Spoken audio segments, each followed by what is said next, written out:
So. That Tom Petty story is a good one. Tell us a Tom Petty story. Oh my God, the Tom Petty story. No, please. This is an open forum. But it has a bad ending. No. Joe and the original band, we did 3 albums. Right. And after the 3rd album, we took kind of a long hiatus. It was the longest hiatus we'd had up to that point, because we'd been just working, touring, recording pretty solidly with just weeks off. So we actually had some time off. And in that gap, I got a phone call from the USA, and Joe's producer had recommended me, strangely enough, to Tom Petty, because apparently at that point, this is 1980, they were thinking of making a change. Okay. And so it was like, can you come out and audition for Tom? And of course, I love Tom Petty, so I thought, well, yeah, I'll do it, you know.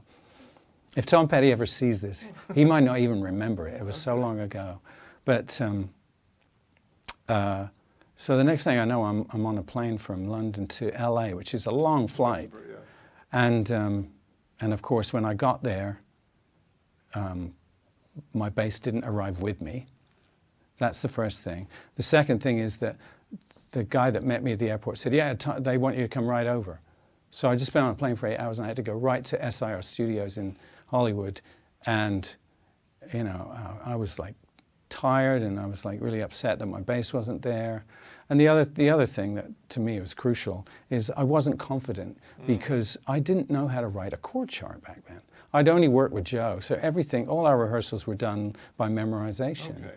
And so I'd never worked with anybody, so I didn't know how to organize my knowledge. So all I'd done is just listen to Tom Petty albums over and over again for like 3 days before, and my head was swimming with all these songs that are kind of similar in certain ways. So I didn't know that whether the bridge was coming up or verse 3 or you know. So I don't think I did a very good job at all. Okay. And they were all high and I wasn't. And Stan Lynch was the only one I kind of had a bond with, who was the drummer. Right. And he was nice, and the others were, I don't know, it was just, the whole thing was weird. And I thought, well, there's no way I'm getting that gig, and I didn't. So, Okay. And the manager called me a couple of days later and said, yeah, they only auditioned you and one other guy, and I don't think we're going to use either of you. We're going to stick with the guy we've got, and you know. Ugh. So. It sounds like a bad band situation there, anyway. Yeah, it wasn't really something I wanted to talk. No, I'm just kidding. I'm just kidding. Actually, years later, I did a Freddie Johnson album with Stan Lynch on the drums. Okay, yeah. So Stan made me feel better about it. He said, yeah, they didn't really know what they wanted. Da, da, da.